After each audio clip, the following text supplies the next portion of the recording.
Welcome back to this video lecture series on the subject titled Fundamentals of Structural Mechanics. M.K. Karthik, working as Assistant Professor in the Department of Aeronautical Engineering, Bharat Institute of Higher Education and Research.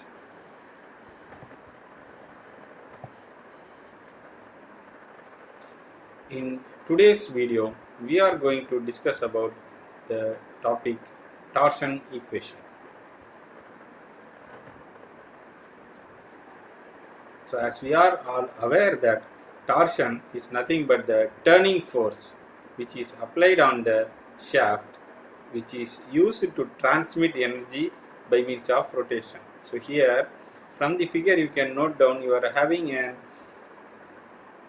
cylindrical object where the twisting force or a turning force is applied along the axis of the cylindrical object such a way that energy gets transmitted by means of rotation.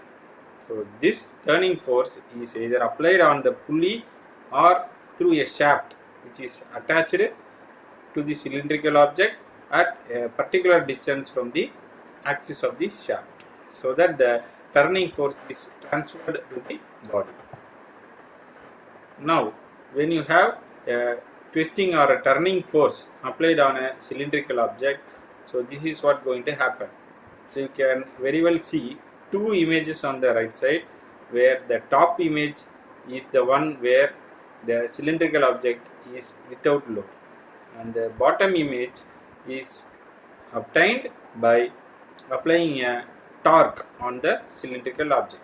So you can very well see here there will be shear stress and shear strain developed due to the application of the torque, right? So now the torque is basically nothing but the turning force which is applied, and the distance between the point of application and the axis of the shaft, if you just multiply, you will be getting the value torque.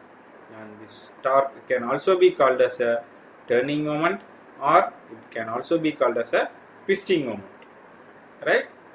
Because of the twisting moment, every cross section of the shaft will be subjected to a shear stress, which is indicated in the diagram which is given on the bottom, right? So you can see a torque is applied and as well as shear strain developed, which is due to the result of the applied torque. And next we are going to find out the stresses developed in the shaft using the equation called torsion equation. This torsion equation can also be again called as a torsion constant, which is defined as the geometrical property of the shaft which gives the relationship between the applied torque and the angle of twist, right? So you are going to apply torque, which is nothing but the input or the disturbance created on the shaft. The disturbance here will be in the form of a rotation. So we are going to find out the angle of twist. So earlier we have found that deflection can be of two types. One is the linear displacement and the other one is your angular displacement, right? So for a particular cylindrical structure or a shaft which is subjected to torque, the deformation will be in terms of angular displacement, which is represented by the term theta. Also, this torsion equation is used to calculate the shear stresses which are developed in the shaft due to the torque. So basically we can conclude like the torsion equation helps us in two ways. One is to find out the relationship between the torque applied and the angle of twist. Second one is the shear stress which is developed in the shaft, again due to the applied torque, where torque is the disturbing factor in both cases. So this torsion equation will come in three terms, right? It is a combination of two equations. Either I can have T by J is equal to tau by R, will give the relation between the torque and stress, and the second part T by J is equal to G theta by L, that is the second part. So we are going to combine both the conditions into a single equation called as torsion equation, So as per your requirement, if you are supposed to calculate only the shear stress developed in the material, then I can take the first half of the equation. I am not bothered about the twist generated. I am interested in knowing what is the shear stress developed due to the applied torque. Then I can go for the first half of the torsion equation. It's not like the torsion equation should be used in all three terms should be combinedly used together. It's not like that.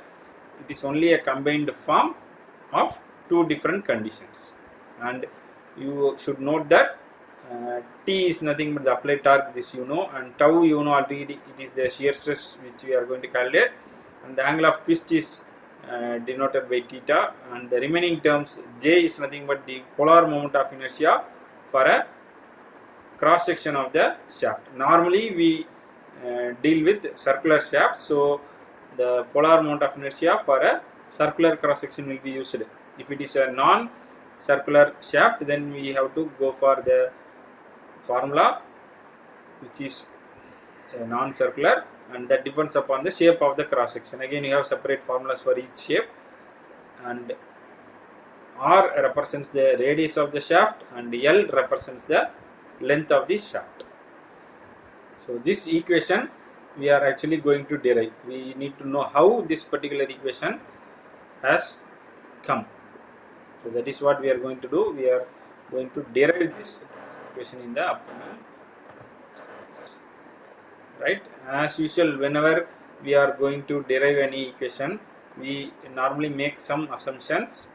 Right? Assumptions are made because those things does not exist in reality. So that means suppose you see the first assumption I am going to make is that the material is homogeneous. It is only an assumption. In reality, homogeneous material is not possible. You may have some disturbances here and there, and the material should be isotropic. So that means the material should exhibit the same property in all the directions, right? So this is a very basic and first assumption we are going to make in this torsion equation, that is the material should be homogeneous and isotropic. Second one, the material selected should follow or obey the Hooke's law. So we have already discussed about Hooke's law for normal stress, where stress is directly proportional to strain, and we have removed that proportionality constant. We just got your Young's modulus. So the same Hooke's law is extended for rotational loads also. There we are discussing about axial load. So the same can be applied for rotational load, but the terms will differ. Like the Hooke's law will be shear stress will be proportional to the shear strain, and that is the modification of the Hooke's law we have already discussed. So when you have a shaft and you are going to apply a torque, we have already seen that the torque will generate shear stress in the shaft and shear strain. So now the shear stress and the shear strain should be proportional. So that is very, very important. So which means they are trying to say the material should be in elastic. We are trying to load the material only within the elastic limit, right? And you can see from the graph, shear stress is proportional to actually getting a straight line. Third assumption, the twist along the shaft should be uniform. So this is very, very important, and the torque applied also should be very uniform throughout the entire length of the shaft. Again, why they are putting this as an assumption? The twist will not be same along the shaft. For calculation purpose, we are actually putting the twist should be same or uniform along the entire length of the shaft. Important assumption is that you see the normal cross section of the shaft, which were plane and circular before the twist, should remain circular even after the twist. So what they are trying to say is that when you start applying twist to a cylindrical shaft, and we all know before application of the torque, if you take cross section anywhere, it will lead to a circle, because as I told earlier, we are going to discuss, or we are bothered about only the circular shafts. So obviously the cross section of the shaft which you have taken will be circle in shape, and that particular circular cross section should be maintained. That means it should not have any oval shape. Once you start apply load, there is only an assumption that the circular cross section should be maintained before loading and after loading. There should not be any oval shape formed, but in reality this circular shape will not be maintained. Again, it is only an assumption for calculation purpose.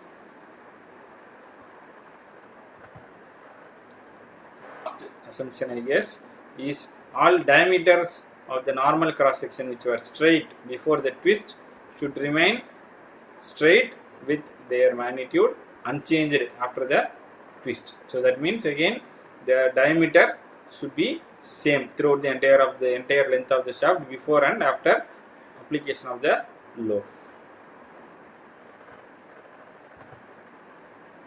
Okay, now coming to the derivation part based on the assumptions we have made earlier, right? I have taken a circular shaft and you fix one end of the shaft, and the other end of the shaft, which is the free end, is applied a torque of T, right? So now you can see here shaft has twist an amount. So we will see in the next slide. As of now, you just remember you have taken a cylindrical or a circular fixed on one end and you apply torque at the other end, right?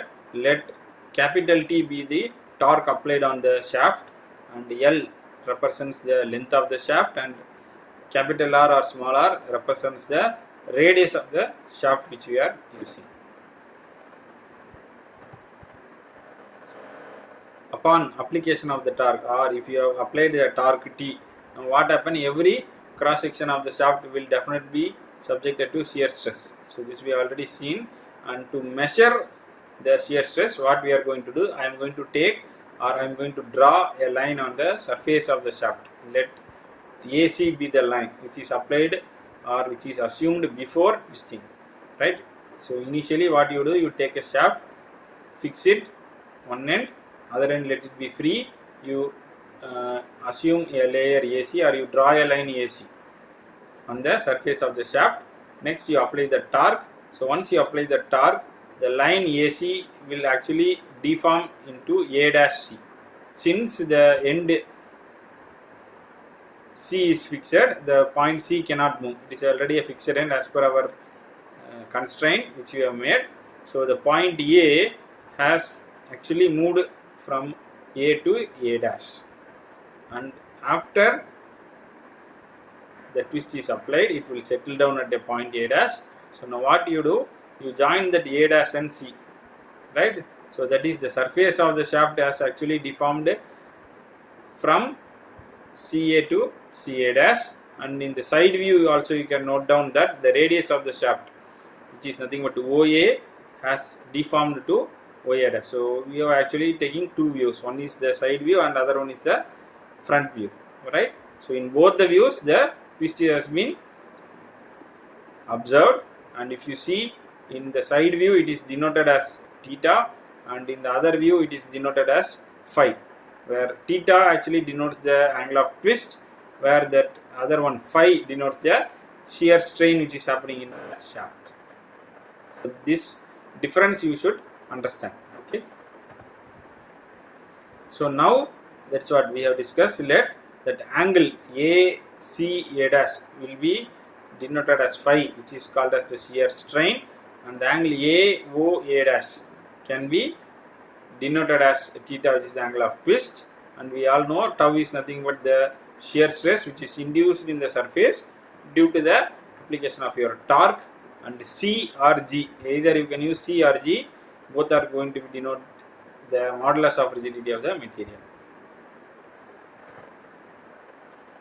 Now coming to the derivation part, we have made all the assumptions and we have described the system, and we have used the different terms. We have identified what are those terms, and the torque has been applied. Now because of the torque we have already seen shear stress is developed, twist has been happening. So once shear stress happens, shear strain also will be developed. We will try to measure what is that shear strain. So as per our definition, shear strain is nothing but deformation per unit length, since we are measuring our shear strain in terms of angular displacement, right? So from the triangle A dash C, right? So you assume it to be a triangle and finding what is tan phi for the triangle A dash C. So you will be actually getting tan phi as opposite side by adjacent side, where opposite side you just assume it to be a triangle A dash A divided by the adjacent side, which is nothing but length of the shaft L. However, usually we consider tan phi as phi for very small angles. Therefore, that phi is called as the shear strain, which is nothing but A dash A divided by L, and this A dash A can be represented as the arc length, right? Arc length, which is nothing but the radius of that arc by, you multiply the radius of the arc by the angle subtended. So it will actually be R into theta. So we can replace that A dash as the arc length R theta, and we have already length. So the shear strain can be written as R into theta divided by L. So this is actually the shear strain as per the definition we have made. We have another one relation which is obtained from the Hooke's law. So from the Hooke's law we have already seen shear stress is directly proportional to the shear strain, and from that relation we can relate shear strain is equal to shear stress divided by the elastic constant. So in this particular case the elastic constant will be the modulus of rigidity. So we can also write shear strain phi is equal to tau divided by C. So this is from the definition of the Hooke's law. Earlier we derived phi is equal to R theta by L from the definition of the shear strain.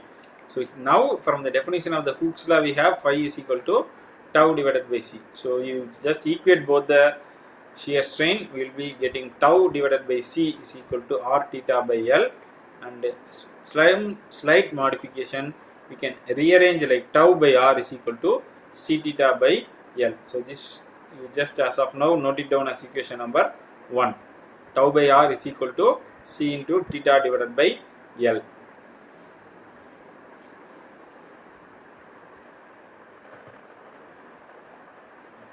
From the second part of the derivation, we are going to second part. So we go back to the previous slide. So here you can see tau is actually proportional to C into theta divided by L into R. So which means what I am trying to say, the shear stress is actually directly proportional to the radius, right? So you should understand that the value of shear stress is not constant across the radius of the shaft. So it differs from the center, that is axis of the shaft, and it will actually have maximum value at the outermost surface of the shaft. So the shear stress which is developed due to the applied torque will not be a constant value. So it is definitely going to vary with respect to the. So now that particular idea we are actually going to find out how it actually varies with respect to the radius. We need to know, because I have already told shear stress is going to vary from the axis of the shaft to the outer part of the shaft, and now I need to mathematically express how it varies. So that is what we are trying to do now.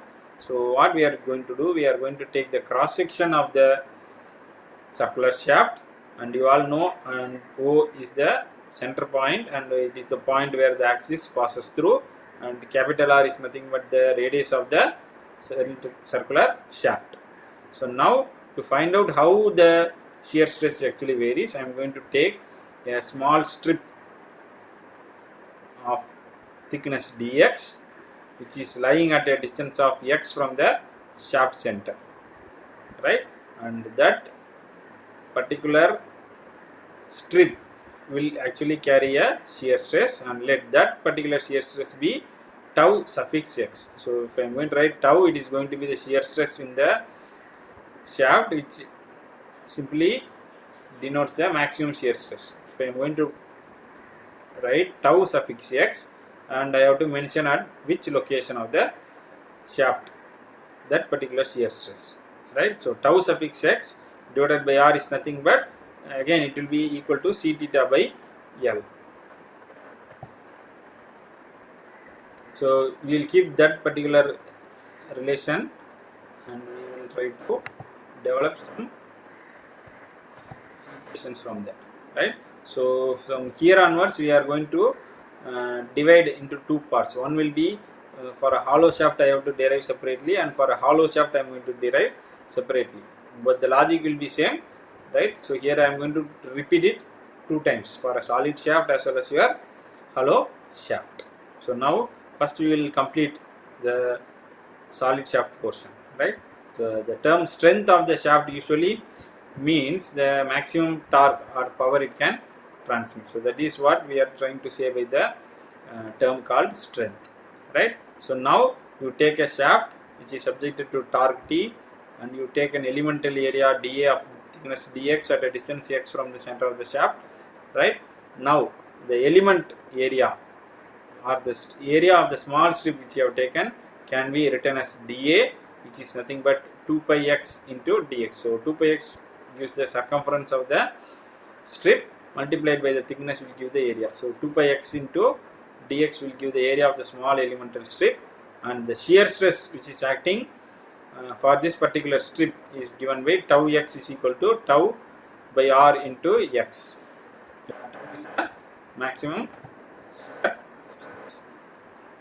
right? From this we are actually going to calculate the turning force. So you know turning force is nothing but the shear stress multiplied by area, again the basic definition of stress, right? And you have shear stress for the strip as tau x and area for that small strip as dA, and we have just now tau x calculated as tau by r into x. You just replace it, and the area of the small strip we also know 2 pi x into dx. So finally the turning force for the small strip will be 2 pi tau divided by r into x square dx. From that particular small strip you can find the turning moment. So turning moment is nothing but turning force into distance of that particular strip from the axis of the shaft. So turning force is 2 pi tau r into x square, I mean x square dx was the turning force, I think, which we have derived here. 2 pi tau by r x square dx by turning force multiplied by x, so it will be giving the value of turning moment. So turning moment is nothing but 2 pi tau by r into x cube dx. So you please, small dt is only for the strip we have considered. So to find out the total torque or the strength of the shaft, we have to integrate that particular expression from the center of the shaft to the outer part of the shaft. So that is, we are going to integrate the expression from 0 to r. So the total torque T is nothing but integral 0 to r 2 pi tau divided by r into x cube dx. So you just to take out the constants and integrate x cube, you are going to divided by 4, and you substitute the lower limit 0, upper limit r, and finally you will be getting 2 pi tau by r into r power 4 divided by 4. This r power 4 divided by 4 you just simplify, and finally you are going to get pi by 2 tau into r cube. So that is the actual torque which is generated by the solid shaft. And for convenience purpose, we are trying to convert that radius into diameter. So pi by 2 into tau into d by 2 whole cube, which is nothing but pi by 16 into tau into d cube. So this is nothing but the torque which can be withstood by the shaft. So we will as of now note this as equation number. Similarly, we are going to calculate what is the strength of your hollow shaft. So all procedures are going to be same, except the integration limit will vary from small r to capital R, where small r denotes the inner radius and capital R denotes the outer radius. So I think concept or the derivations are everything same, right? So these are all just a repetition. We are going to have a change. The total torque which the hollow shaft can withstand is found by integrating the above torque equation by integrating within the limits small r to capital R, where small r represents the inner radius and capital R represents the outer radius. So just integrate it, you are going to get x power 4 by 4. Earlier we had 0 to r, now here we are just having small r to capital R. So you just replace it, or you substitute the limits, we get the torque is equal to 2 pi tau by r into capital R power 4 minus small r power 4 divided by 4. Again, for convenience purpose, you replace all the radius by diameter. So you will be getting like pi by 16 into tau into d power 4 minus small d power 4 divided by d. So this is nothing but the equation which gives the strength of a hollow shaft.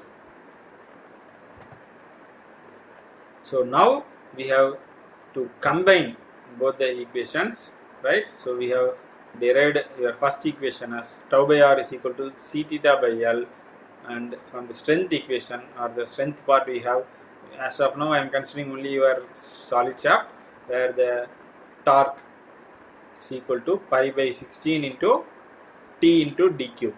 So this is your equation number 2. I am going to modify the both equations and I am going to combine it. So rearranging and equating. See, from equation number 2 I am going to find out what is your tau, which is nothing but 16 times torque divided by pi d cube, and from the equation 1 I have torque is equal to c theta r divided by L. So just equate the torque, shear stress value from both the expressions.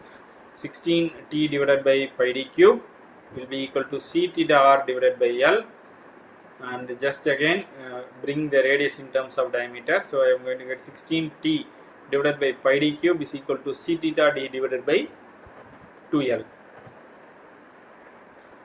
Again with some manipulations, right, you just bring the 2 from the denominator of the right side to the numerator of the left side. So we are going to get 32 t divided by pi d power 4 is equal to c theta by L, and this pi d power 4 by 32 can be replaced as the polar moment of inertia. Pi d power 4 by 32 is nothing but the polar moment of inertia for a circular cross section.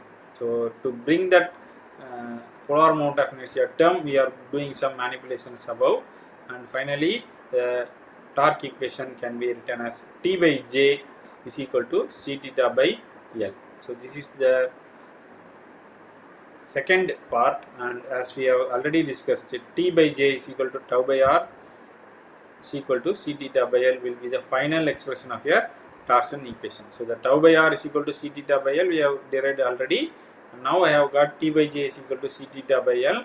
So combining both parts, I am going to write the final form of your torsion equation as T by J is equal to tau by R is equal to C theta by L. And another important term which you should just know is the power transmitted by the shaft. So usually we used to transmit power from one shaft to another shaft, and let the expression for power transmitted be 2 pi nt divided by 60. So that is going to be the power transmitted by the shaft. So just assume that the shaft is rotating at n. N is nothing but capital N is nothing but number of revolutions per second, and capital T is the average torque. And we all know the formula for work done is nothing but force into distance, and force is nothing but the torque, and the distance is nothing but 2 pi n. So work done per minute will be equal to 2 pi nt. So if you are going to write that as power, we all know work done per second is called as power. So if you just convert it into minute from seconds, you are going to get work done per second, that is nothing but your power, which is nothing but 2 pi nt divided by 60. So this 2 pi nt by 60 is actually the power transmitted by the shaft. So this expression we will be frequently using in problems wherever this torsion equation is involved. With this, we now conclude this video, and we will discuss about a new topic in the next session. Thank you.